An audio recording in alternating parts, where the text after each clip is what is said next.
Okay, so Bhagavad Gita chapter 16, text 19. Tamaham dvishata krudan samsareshu naradamam kshipyam yajasram ashubhan asadishvevayonashu.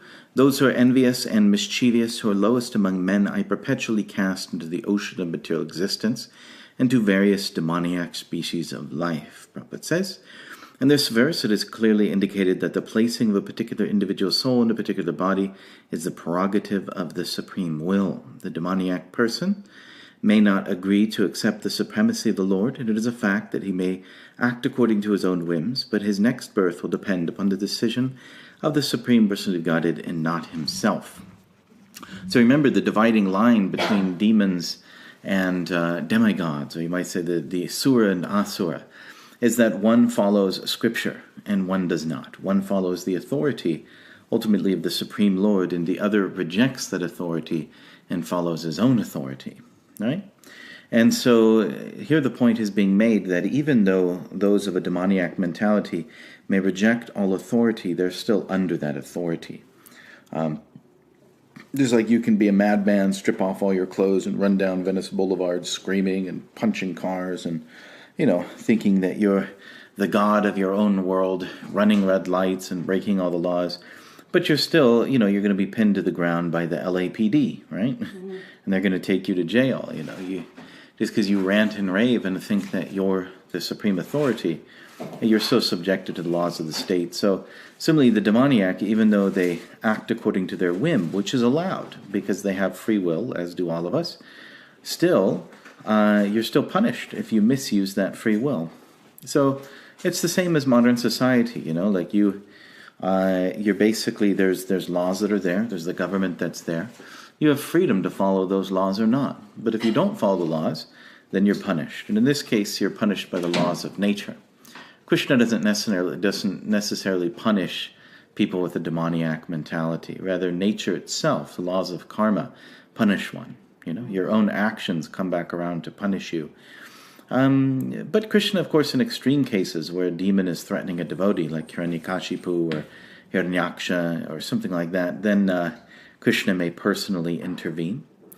But ultimately, it's being mentioned here that everything is under the divine will, meaning that this whole process of reincarnation, ultimately, it's Krishna who's in control. Prabhupada says here in the Shrimad, actually jump ahead a little bit, it says, as for the demoniac, it is clearly said here that they are perpetually put into the wombs of demons. This is text 19. And thus they continue to be envious, the lowest of mankind. Such demoniac species of men are held to be always full of lust, always violent and hateful, and always unclean. The many kinds of hunters in the jungle are considered to belong to the demoniac species of life. So kshipam yajasram ashubhan asadishveva yonushu. So Krishna is saying literally that he, personally, kshipami, he throws them into the asura yonis, into the wombs of demons, right? Ajashram ashubham. So the quality here, they're there forever, right? Like they're basically for a very long time. You're stuck in these lower forms of life, which are ashubhan, they're inauspicious. Prabhupada says here, always full of lust, always violent and hateful. And you'll see that animals in general are considered to be in a lower stage of consciousness. And Prabhupada mentions specifically carnivorous animals like tigers and stuff like that. These are forms of life. It's an expression of that carnivorous mentality, of that violent and destructive impulse. So that comes from individuals who misuse the human form of life and are dragged down by their consciousness. Okay? Any questions about that? All right, let's take a look at text 20. Asram yonamapana buddha janmani janmani mam aprapyaeva kaunteya tato yantyadamam gatim. Attaining repeated birth among the species of demoniac life, O son of Kunti, such persons can never approach me. Gradually they sink down to the most abominable type of existence. Prabhupada says here, it is known that God is all-merciful, but here we find that God is never merciful to the demoniac. It is clearly stated that the demoniac people, life after life, are put into the wombs of similar demons, and not achieving the mercy of the Supreme Lord, they go down, and at last they achieve bodies like those of cats and dogs and hogs, It is clearly stated that such demons have practically no chance of receiving the mercy of the Lord God at any stage of later life. And the Vedas also it is said that such persons gradually sink to become dogs and hogs. So for the person in Vedic culture, degrading into animal life is a great tragedy, right? Nowadays we think it's a wonderful thing, Oh, what kind of animal would you like to be? Like you ask people on the street and they're all excited. Oh, I remember when I was a kid, I would love to have been a house cat, Then I don't have to do anything. Everyone just takes care of me. I could just sit in the window or sit in a ray of sunlight and feel warm, And you're all fuzzy and stuff like a teddy bear. And it seems like a nice life, right? Yeah. Or you wanted to be a dog? Is that what you said? The dog comes at Oh, that's right. Yeah, right. Until the dog comes at you. Well, cats are kind of miserable, right? Like, not only dogs, human beings and babies and everybody pulling their tail. And, it's not always a fun, or you as you get older, you can't even get your face in the food bowl because all the younger cats are pushing you out of the way, So, basically, animal life is not necessarily happy, even those happier forms like pets.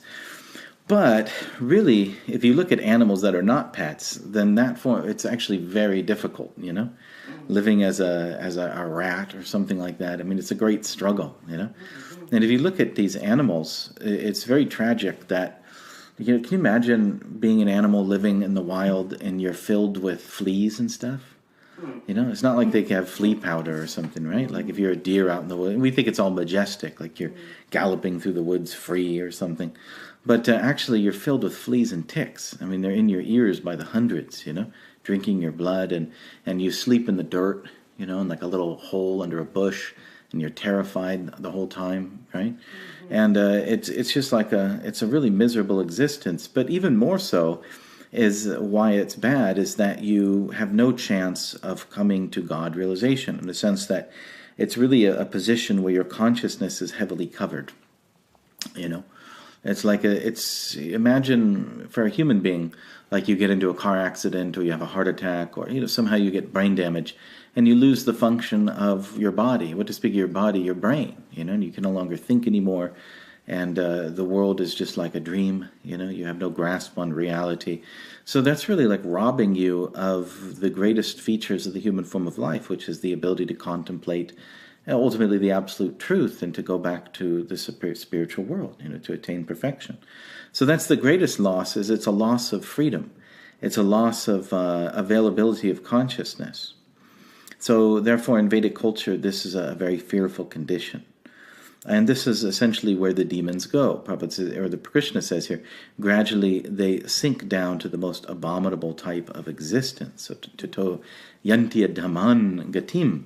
So you're talking about like, what to speak of amoebas and things like that, germs, imagine being like a germ in a pool of pus or something, and you're just sort of moving around, trying to devour, like basically their life consists of flowing around in a fluid, feeling each other out, all the different cells and and combinations of cells, and then trying to either eat each other or reproduce. And the whole thing is just just feeling. Is it food? Is it not food? So that's a very low level of existence. What to speak of being born as a demon, like a full-on ghost or something, right? Like a vampire type monster. It's a very hellish form of existence. All right.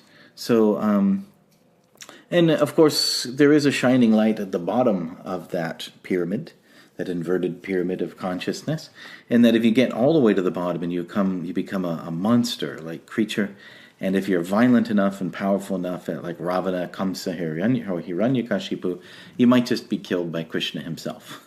But that's very rare, right? These are high-powered individuals. Let's take a look at text 21.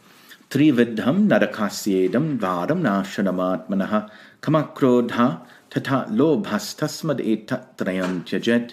There are three gates leading to this hell: lust, anger, and greed. Every sane man or woman should give these up, for they lead to the degradation of the soul. So vadam nashanamatmanaha. So these are the doors, the three doors which destroy the soul. Yeah, nashanamatmanaha. Kama, krodha, and lobha. So these have to be avoided. Tata Tasmat etat trayam tajet. So we have to give them up. So the beginning of demoniac life is described here, and one tries to satisfy his lust, and when he cannot, anger and greed arise. So these three are related. It begins with lust, kama. And from kama, basically, if you gratify kama, it becomes greed. Right? Like a very strong impulse that you have to take more than what is, they say, designated for you by the laws of nature, right? So that's greed. It could be after money, it could be after power, position, name, fame, glory. It could be anything. And then if lust is frustrated, then it degrades to anger. So either way, if you don't check lust, then it'll destroy you, right? And anger is That's mouthful. Yeah, and so anger, speaking of mouthful, that's why I'm fat, right? It's greed, eating more than I should. So, and you do suffer, it's like an incredible amount of suffering just from greed. And then anger, of course, destroys everything, destroys all your life, your relationships, breaks apart your life, essentially. And then, of course, lust, that's a very powerful impulse, and so it's always pushing us. It could be lust for anything in the material world, especially with sex life, so it's very dangerous. Most people destroy their lives from these three things, if you look at it, You have like a family or a husband and wife or, friends or your job or your whatever it could be, your association. So all of these things, you look at when people really screw up and destroy their lives, it's because of these things. They were angry, they were lusty, they were greedy.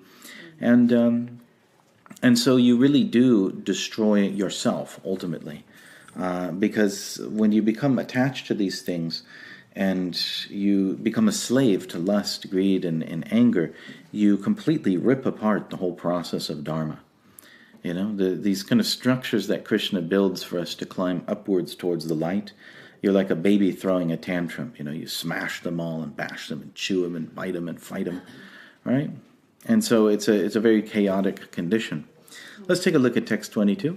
Etayed vimukta kauntaya tamodvarayis tribir naraha ataratatmana shreyas tato yati padam gatim.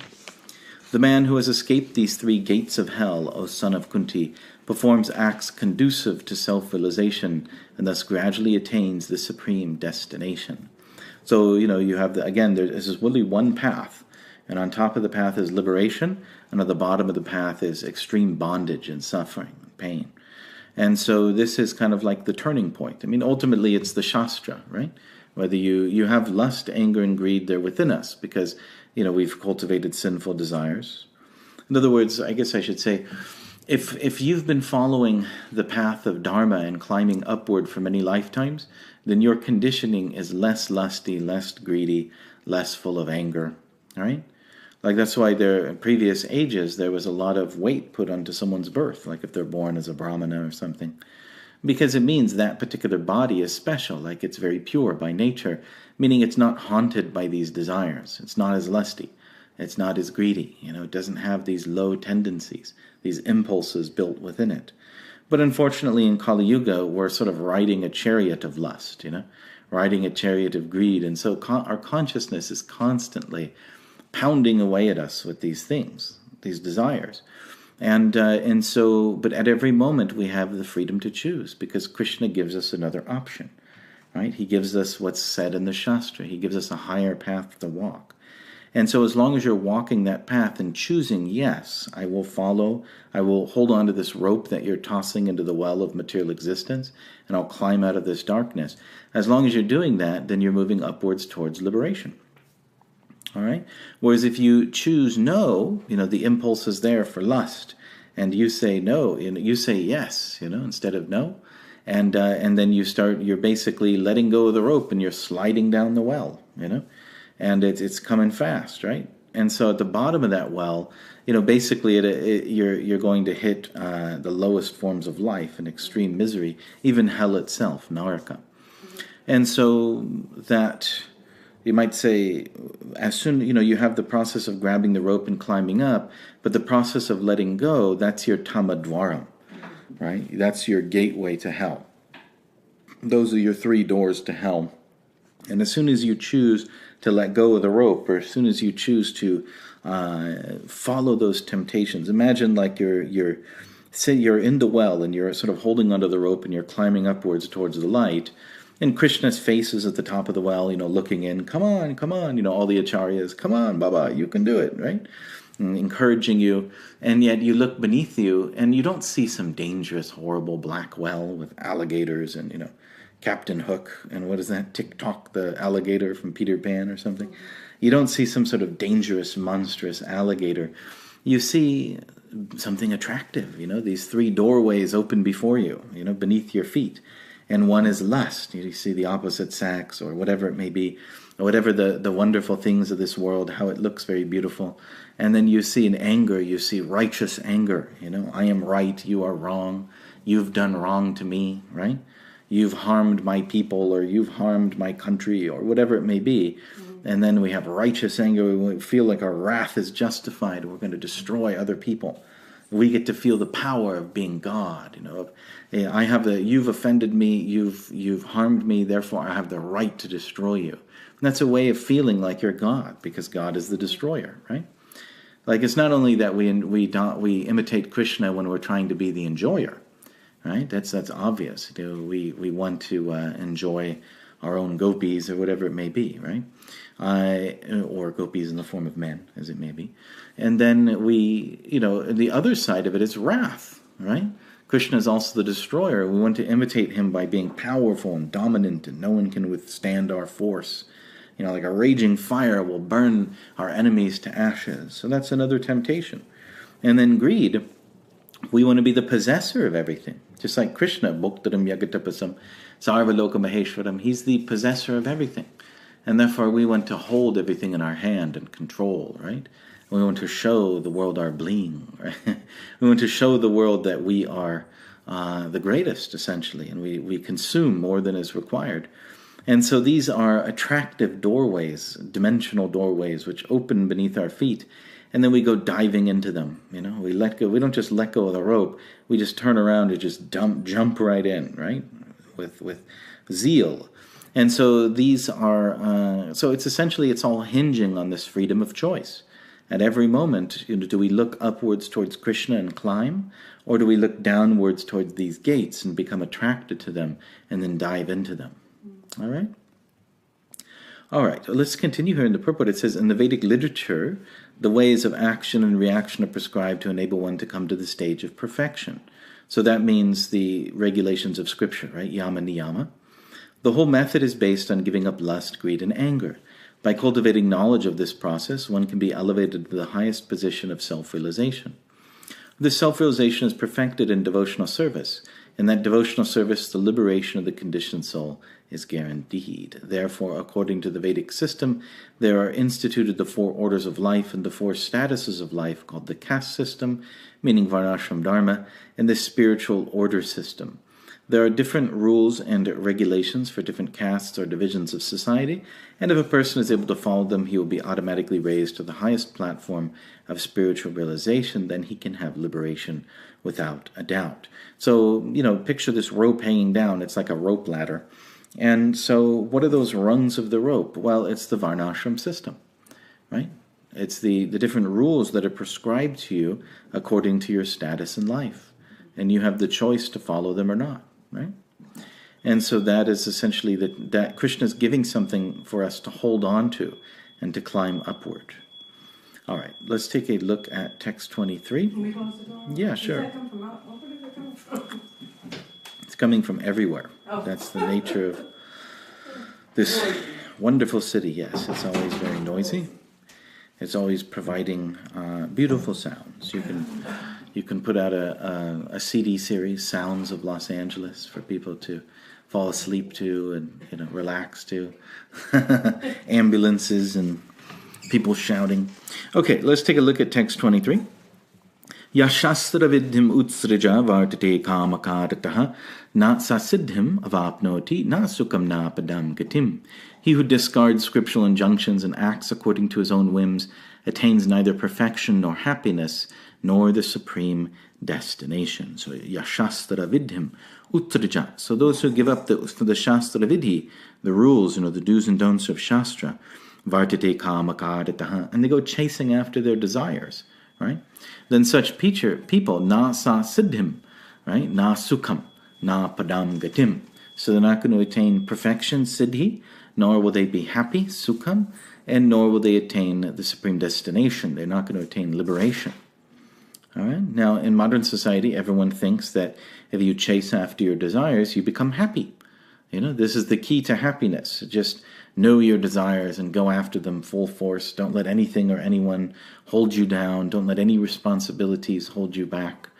But that's actually not the source of happiness. In fact, people that behave in this way are usually the most miserable people you could meet. Right? Whether you see like these rock stars and stuff. I can remember many years ago there was Britney Spears.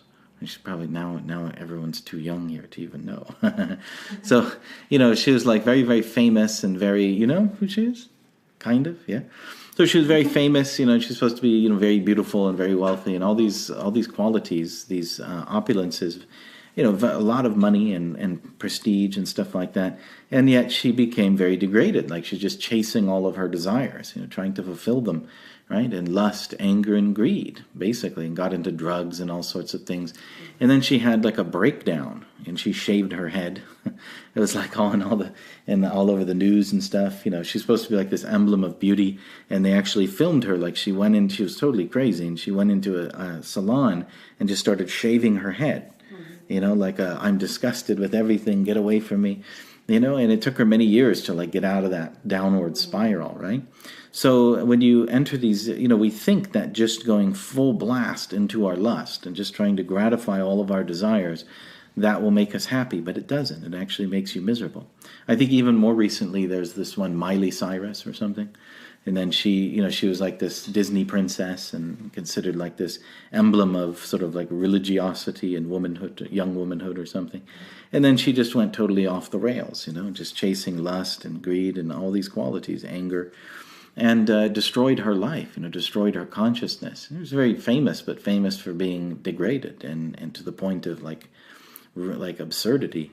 And like a joke, but then she even said that, it was like a big mistake, and I'm turning my life around. It's just totally, that whole lifestyle is totally disgusting. There's nothing there. She's kind of smart, actually, because she somehow understands it, right? She's actually more intelligent than she seems, yeah? So, she's like directly saying that, I went full bore, I went completely as much as I could to fulfill my desires, and it was like empty. There's like nothing there. So, many people do not come to that realization. They just keep pushing and pushing and pushing until they're totally destroyed. But the point being, there's no happiness there, right? It appears that there's going to be happiness if you just let go and jump into the well, and yet there's no happiness. Ultimately, you can drive yourself all the way to the bottom of the well, and you won't find any happiness. There's some fleeting temporary pleasure, but there's no real solid happiness. Let's take a look at the next paragraph. It says the word kama kadata is very significant. A person who knowingly violates the rules acts in lust. He knows that this is forbidden, but still he acts. This is called acting whimsically.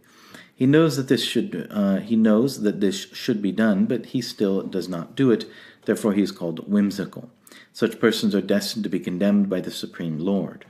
Such persons cannot have the perfection which is meant for the human life. The human life is especially meant for purifying one's existence, and one who does not follow the rules and regulations cannot purify himself, nor can he attain the real stage of happiness. So that is our tendency, is that we have free will. We can choose whether or not to follow the instructions of Krishna, but we choose not to.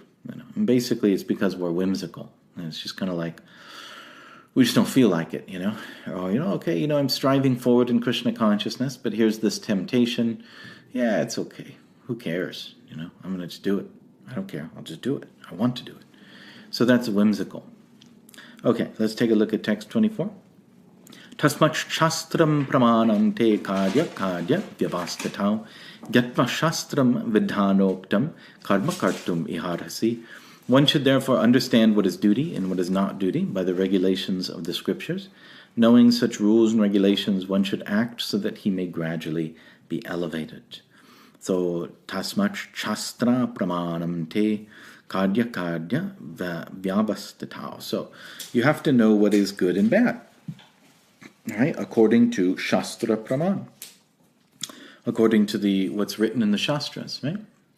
A Praman literally means like something that you understand knowledge with, right? Like if you understand things through the senses, hearing, seeing, smelling, that's your indriyas, right? That's pratyaksha.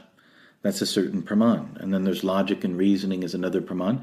And then there is shabda praman, which is the most powerful, most important, which is the words of the Shastra. And that's what Krishna is discussing here. Shastra praman. So you have to just accept it from authority, right? That's how you understand the world through the Shastra, is that you accept it on the authority that it comes from Krishna. Okay? So you take what's right and wrong from that. You're really developing a worldview. You're seeing, this is something that I should do, this is something I shouldn't do, this is something which leads to bondage, this is something which leads to liberation. And that's what we're doing here, right? That's what the Bhakti Shastri class is for. It's not just, to like somehow or other go through the Bhagavad Gita, get it done, get it out of the way, right? Something like that. It's so that we can actually develop a worldview. Right? In other words, that's what I'm finding. Like as I've been through the Bhagavad Gita, I don't know how many times. At least like 15 times, maybe more than that, 16, 17 times or something. I've been through the Bhagavad Gita. But each time I get more and more realization, right? Because I'm also doing service and I'm studying, I'm doing all these different things. And so it's like gradually a whole worldview develops, right? And it gets more and more deeper. It's kind of like you're looking into the darkness and you have a little tiny light, But then as you study the Shastra more and more, that light grows bigger. And you can see more of the room. Oh, this is over here. This is starting to become clear. That corner over there is starting to become clear. And over here it's getting clear too. And I can really see the thing that's right here. You know what I mean? It's like my flashlight is getting stronger, It's like it grows as you read. And therefore you're able to clearly understand reality through the scripture. You get a three-dimensional picture of the world. And even beyond the world, right? So that's really what you're doing when you study the Shastra, Gyatva Shastra Vidhanoktam. And when you understand the Shastra, when you have an understanding of this, and you know the different rules and everything that you're supposed to do, karma kartum iharhasi, then you should act in such a way, as Prabhupada says here, that you gradually become elevated. All right? Meaning whatever your position is, then you do that in a way that you make advancement. Like we all have a certain position within the world. And so we have to understand who we are and what our situation is with the help of a guru. Right? And the guru tells us then you do these things. And I love how Prabhupada says here, gradually be elevated. It's a kind of, Krishna consciousness is not something that happens overnight. It's like you have to continuously apply it, Just like anything, like losing weight or exercising or learning something, whatever it may be. The main thing is not like, when they say diets, like people try to follow diets, people will just get really fired up about it. I'm going to fast for 7 days or whatever. And then they just blow up and, they may lose weight real quickly, but then they just gain it all back, right? Like immediately, and therefore people's weight goes up and down and up and down. And it's hard to control it. But the way you're supposed to do it is gradually. You're supposed to do what you can. You know what I mean? Like you're not supposed to throw yourself out of balance, right? By being too extreme or being too loose. You're supposed to follow the diet according to the level that you actually can do it in a long-term way. You know what I mean? Mm-hmm. That you can do it every day and you can do it for a long period of time without breaking. And if you can find that level, it might not even be like, the level an Olympic athlete can do or something like that. But if you just keep doing that, then gradually, you'll get stronger, you'll get more capable at doing it, and you'll find that you're successful, right? And you avoid these extremes. So it's really the same thing with Krishna consciousness, The base level is you chant 16 rounds, as Prabhupada mentioned here in the purport. You chant the Maha Mantra. That's like the foundational thing, Even people that don't follow the regulative principles, they should chant the Maha Mantra. Because that's actually what's going to give you the power to do the rest. That's the basis upon which everything is built. In fact, I'll read here, it says, I stated in the 15th chapter, all the rules and regulations of the Vedas are meant for knowing Krishna. If one understands Krishna from the Bhagavad Gita and becomes situated in Krishna consciousness, engaging himself in devotional service, he has reached the highest perfection of knowledge offered by the Vedic literature. Lord Chaitanya Mahaprabhu made this process very easy. He asked people simply to chant Hare Krishna, Krishna Krishna, Hare Hare, Hare Ram, Ram Ram, Hare Hare, and to engage in the devotional service of the Lord and to eat the remnants of foodstuffs offered to the deity. One who is directly engaged in all these devotional activities is to be understood as having studied all the Vedic literature. He's come to the conclusion perfectly. So you've read, worship of Krishna is the highest pinnacle of Vedic knowledge and practice. And, you can immediately be situated on it if you take the advice of Krishna and Chaitanya Mahaprabhu. And so here there's three things, right? You just chant Hare Krishna, take Krishna Prasadam, and do service. Okay, that's not so hard, right? And then on top of that, then there's deal with all the devotees. And, and I don't recommend trying to manage. That's a whole other thing. So stay away from management if you can, right? But it's the process itself is very simple. And it doesn't have to be some real hard, difficult, violent struggle. Just take it easy, Take it easy, yeah. You like my philosophy? Yeah, I'm going to get a T-shirt. Take it easy in Krishna consciousness. Well, because you're wise, You're wise. You've had children, and you know what life is about. So it's not about forcing yourself into a box that you don't belong in. You know what I mean? That you can't fit in. It's really you just apply the formula and apply it consistently, and at the level that you can actually do it. You know what I mean? And so you also have to follow the four regulative principles, right? And so as long as you're doing that, then you're good, okay? And you're moving upward. And of course, we should also push ourselves, and Krishna gives us times to push ourselves, like, for example, during festivals and stuff like that. Then you're, supposed to shake off the cobwebs and, struggle, right? Just like when you're lifting weights, or I don't know if you guys have ever lifted weights, I don't think so, but if, you're supposed to, you have a, you have a consistent routine that you lift weights, and then every once in a while you're supposed to really push it out and just go lift something that you can't lift, and then you go back to your routine and you keep going, and then again, you push it out and you go. So, there are times in Krishna consciousness where you have to really push as hard as you possibly can, but for the most part, you should just follow the simple process and do the best you can and push forward every day. Okay? Mm-hmm. All right. So, let's take a look. Let's look at the last paragraph here. In human society, aversion to the principles of understanding the Supreme Personality of Godhead is the cause of all fall-downs. That is the greatest offense of human life. Therefore, Maya, the material energy of the Supreme Personality of Godhead, is always giving us trouble in the shape of the threefold miseries. This material energy is constituted of the three modes of material nature. By the way, I'm sorry, before I move on, one other thing we're supposed to do is have sadhana, right? I forgot to mention that. So here you have taking prasadam, chanting, doing some service for Krishna, and then you have following the four good principles, and then you have sadhana, and whatever else your guru gives you, right? So I'm not trying to say take it easy means you be lazy. No. Yeah. Well, don't get overwhelmed and get all bent out of shape. Yeah, don't get mental because don't do your service with enthusiasm because you bent out of shape because sure. of this, that. Yeah, exactly. Yeah, don't freak out. You know what I mean? Mm-hmm. Don't take Krishna consciousness as some sort of fanatical process that you're supposed to really kill yourself, crashing against it. Rather, you have to be smart, and go in a proper pace. Okay, so anyway, it says here, therefore Maya, the material energy of the Supreme Personality of God, is always giving us trouble in the shape of the threefold miseries. This material energy is constituted of the three modes of material nature one has to raise himself at least to the mode of goodness before the path to understanding the Supreme Lord can be opened. So that's important. And that's really another perspective on this chapter, is when Krishna is advising us to come to the surik, or the godly life, he's advising us to come to the mode of goodness, which will be elaborated on in the next chapter, right? Without raising oneself to the standard of the mode of goodness, one remains in ignorance and passion, which are the cause of demoniac life. Those in the modes of passion and ignorance deride the scriptures, deride the holy man, deride the proper understanding of the Supreme Personality of Godhead. They disobey the instructions of the spiritual master, and they do not care for the regulations of the scriptures. In spite of hearing the glories of devotional service, they are not attracted. Thus they manufacture their own way of elevation.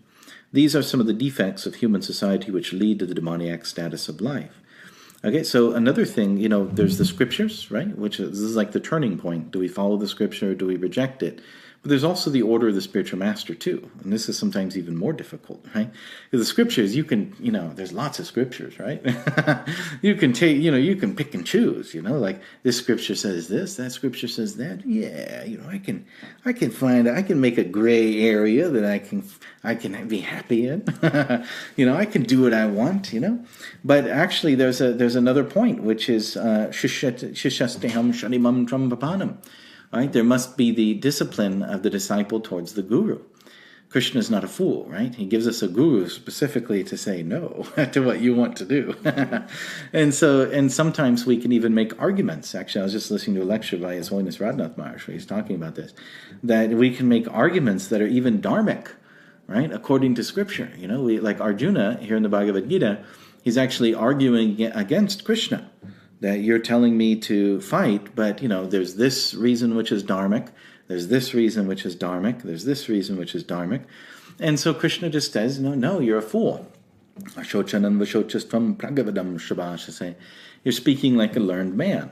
And so you cannot, like the guru will tell you directly what to do, and he'll give you the clear interpretation of how to apply dharma in your particular time, place, and circumstance. And you have to be disciplined enough to accept that, right? You may want to go do something and Guru says no, well then you have to actually do it. You have to submit, right? And that's very hard. And therefore most disciples, I'll cover the microphone. Well, it's a good microphone, so it won't work, Even if I put my hand over it, you'll hear it. So many disciples, I should not say most, many disciples will just not tell their guru what they're doing, right? This is the big trick, is if you don't want your guru to say no, just do it anyway and don't tell him. Or don't ask permission, right? You got some big plan, just take off and do it, or you just present it to your guru that, Guru Dave, guess what I'm going to do, right? I've already made up my mind, I've packed all my stuff, I've got the plane ticket, it's all prepared, and can I have your blessings? And that's nearly not the way to approach guru, right? You approach and you ask, shishasteham shadimam, right? You ask him for his instruction, all right? And you don't pick or choose guru either. I have all sorts of gurus. I have shiksha gurus all over the community. And, when I want this particular instruction, I go to that one. And I want this instruction, I go to that one. I go shopping, I have my list. I know who's going to tell me what. And therefore, when I want to hear something, I go to this particular guru. So that's also not how it goes, right? So we've got all sorts of ways of trying to find gray areas to essentially maintain our asura consciousness. Okay? So there is this element of submission that is there, and that's really where the rubber meets the road, so to speak. That's where you're really tested, is that you may have a desire and you can't fulfill it. Okay? And you have to sacrifice it for Krishna. All right, thus ends the Bhaktivedanta purports the 16th chapter of the Srimad Bhagavad Gita in the matter of the divine and demoniac nature. So we've got a little bit of time. Let's go ahead and look at the 17th chapter, Divisions of Faith. And so there's many things discussed in this chapter, such as the three modes of material nature. Krishna goes into a lot more detail. Arjuna Vacha, Ye Shastra Vidyam Utsraja, Yajante Shadhayan Vitaha, Tesham Nishtha, Tukha Krishna. Sattvam Aho Rajastamaha. Arjuna inquired, O Krishna, what is the situation of those who do not follow the principles of Scripture, but worship according to their own imagination? Are they in goodness and passion, or in ignorance? So Prabhupada says here in the 4th chapter, 39th verse, it is said that a person's faithful to a particular type of worship gradually becomes elevated to the stage of knowledge and attains the highest perfectional stage of peace and prosperity. In the 6th chapter, it's concluded that one who does not follow the principle, 16th, that one does not follow the principles laid down on the scriptures is called an asura, a demon, and one who follows the scriptural injunctions faithfully is called a deva, or demigod. Now, if one with faith follows some rules which are not mentioned in the scriptural injunctions, what is his position? This doubt of Arjuna's is to be cleared by Krishna. Okay, so there's all sorts of people who practice different religions and different forms of worship that are not mentioned in the scriptures, particularly like the Vedic scriptures, right? And so what's their position? And Arjuna obviously wants to be informed according to the guidelines of the modes of nature. All right. So what about people that follow different forms of worship that are not according to the Vedas? Let's take a look at text 2. Shri Bhagavadavacha Trivadha Bhavati Shraddha Dehinam Sa Svabhavaja Satvikidajasi Chaiva Tamasi Chettitam Shranu. Supreme Personality said, according to the modes of nature acquired by the embodied soul, one's faith can be of three kinds, in goodness, in passion, or in ignorance. Now hear about these. Prabhupada says here, those who follow the rules and regulations of the scriptures, but out of laziness or indolence give up following these rules and regulations, are governed by the modes of material nature. According to their previous activities in the modes of goodness, passion, and ignorance, they acquire a nature which is of a specific quality. Association of the association of the living entity with the different modes of nature has been going on perpetually. Since the living entity is in contact with material nature, he acquires different types of mentality according to his association with the material modes. So basically, over many, many births, we've acquired a certain mixture of modes. That's what you're looking at. When you see the body, you're looking at it like different colors. Just like if you had a color palette, like a painter's palette on their hand, with their thumb through the little thing. And you have red, blue, and yellow, and yellow is the mode of goodness, blue is the mode of ignorance, red the mode of passion. And then you can mix these colors and make millions of different colors, 8,400,000 species to be exact. That's actually where that number comes from. It comes from three modes, squared by 3, squared by 3, squared by 3, and it comes out to 8,400,000. So those are the different species of life. And so they're essentially different mixtures of the three colors. So when you look at a human body, or any body, you're just looking at their mixture of modes, right? Now, the soul isn't a color palette. The soul's like a light bulb. But imagine if you colored that, there's that glass thing above the light bulbs there. What's that called? What'd you call that? I don't know. What do you call it? It's not, it's almost like a lampshade, but made of glass.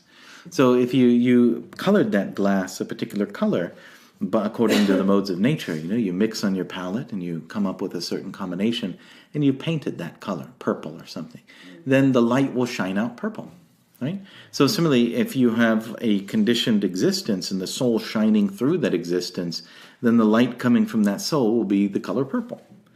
And similarly, that's the nature of faith in the modes, right? You have sort of like the pure devotion of the soul towards God.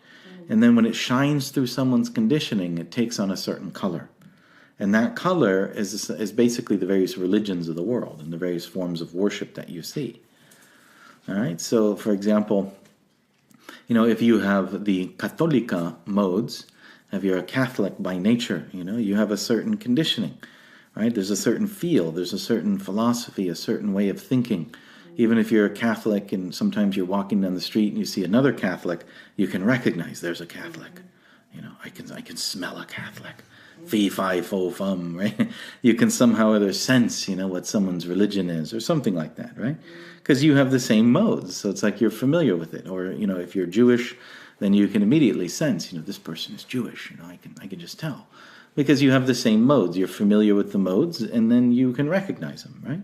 So when the soul shines through the modes of nature, then the natural faith of the soul, which is transcendental, will then take on the form of that particular modes of nature.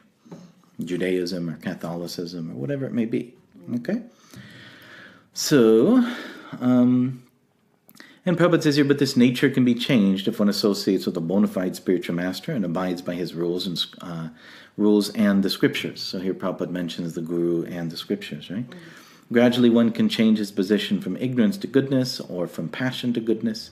The conclusion is that blind faith in a particular mode of nature cannot help a person become elevated to the perfectional stage. So you really do have to transcend your own conditioning. And therefore you'll see in any bona fide religion where people are truly practicing something that comes from God, they will be elevated beyond the modes of nature. You know what I mean? And therefore you'll see, even though people may fight against each other, Muslims, Christians, Jews, Hindus, all these different groups will battle it out and kill each other and become fanatics and all this crazy stuff. But those who are actual practitioners, who understand sort of the light within their own religion, they actually get along, They actually recognize within each other, this is God's working through you, And that's because you're looking past your own conditioning, But you have to be pretty illuminated to see that. So a very advanced Christian or a very advanced Muslim, a very advanced Jew, or advanced Hindu, then they'll all look upon each other as brothers, right? Like that coexist bumper sticker that everyone's sick of, right? So that, they'll actually see within each other the same point of God, Like in that coexist sticker, it has all the different religions, right? The different letters. And then the back of it's blue, right? So the blue would be like God. Actually, Krishna's blue, right? So the back of it's blue. So it's kind of like behind all of them is the same God. But you have to be sufficiently spiritually pure to see that. Sort of see not the light as it shines through conditioning, but to see the pure light in its natural condition, which is essentially devotion to the Supreme Lord. All right? All right, so one has to consider these things carefully with intelligence and the association of a bona fide spiritual master. Thus, one can change his position to a higher mode of nature. So even in religion, one should be trying to cultivate the mode of goodness. And you'll see within the different religions, you'll find different manifestations. Like, say, for example, in Christianity or in Islam, say in Islam, you might see a very Tamasic form of Islam, right, which would be very violent, like the ISIS fanatics and stuff like that. If you're an ISIS fanatic and you want to be a Muslim, you should change to a more Sattvic form of Muslim, right? There's many different forms of Islam, of course, but, you'll find a form of Islam which is actually very pure and practices kindness and compassion, and they do exist, right? In fact, I would say the most Muslims are not Tamasic Muslims, But you'll find that even, within Christianity or within Hinduism, you'll find different forms of the religions which are more Tamasic and different forms which are Sattvic, right? Or Rajasic, okay? So even within those religions, you should try to elevate yourself to the mode of goodness. And then ultimately, following the Vedic scriptures is very pure, right? Let's take a look at text 3. Satvanurupam sarvasya shraddha bhavati bharata shraddhamayo yam putusho yo yakshradha sa eva saha. O son of Bharata, according to one's existence under the various modes of nature, one evolves a particular kind of faith. The living being is said to be of a particular faith according to the modes he has acquired. All right. So this is we'll finish with this verse today, and then tomorrow Krishna will start talking about the different modes, what people worship in the different modes. But let's take a look here at the purport. Let's look at there's so much to say. Okay, we'll just start at the top. Everyone has a particular type of faith, regardless of what he is, but his faith is considered good, passionate, or ignorant according to the nature he has acquired. Thus, according to his particular type of faith, one associates with certain persons. Okay, so you're attracted to your association by your modes, right? That's who you want to hang out with. That's why even though we're not the body, devotees will still group up into different, racial or ethnic groups and stuff within the temple. You know what I mean? Like, okay, my friends are all, from the similar background as me or whatever. So that's because it's natural, actually. That's because we seek out association of persons that have similar modes as us, right? Now, as devotees, of course, we should go beyond that, and we should associate on the level of Krishna. So now the real fact is that every living being, as stated in the 15th chapter, is originally a fragmental part and parcel of the Supreme Lord. Therefore, one is originally transcendental to all the modes of material nature, but when one forgets his relationship with the Supreme Personality and comes into contact with material nature in conditional life, he generates his own position by association with the different varieties of material nature. So Krishna is not responsible for your modes, right? We've done that by our own choices that we've made in past lives. So the resultant artificial faith and existence are only material. Although one may be conducted by some impression or some conception of life, originally he is nirguna or transcendental. Therefore one has to become cleansed of the material contamination that he has acquired in order to regain his relationship with the Supreme Lord. That is the only path without fear, Krishna consciousness. If one is situated in Krishna consciousness, then that path is guaranteed for his elevation to the perfectional stage. He does not have to take to this path of self-realization. Then if one does not, then he is surely to be conducted by the influence of the modes of nature. All right, so you either surrender to Krishna or you surrender to your modes. Those are the two choices. You're kind of like on autopilot, It's like you either surrender to Krishna or you let the plane fly itself, right? And you're just kind of dragged along by your conditioning. So the word Shraddha, or faith, is very significant in this verse. Shraddha, or faith, originally comes out of the mode of goodness. One's faith may be in a demigod, or some created god, or some mental concoction. All right? So we'll hear about this tomorrow. In the mode of goodness, people worship the gods, right? One's strong faith is supposed to be productive of works of material goodness, but in material conditional life, no works are completely purified. They're mixed. They're not in pure goodness. So there is pure goodness, which is Shuddha Sattva, which is transcendental. And that's the nature of Krishna, or God, in the spiritual world. Okay?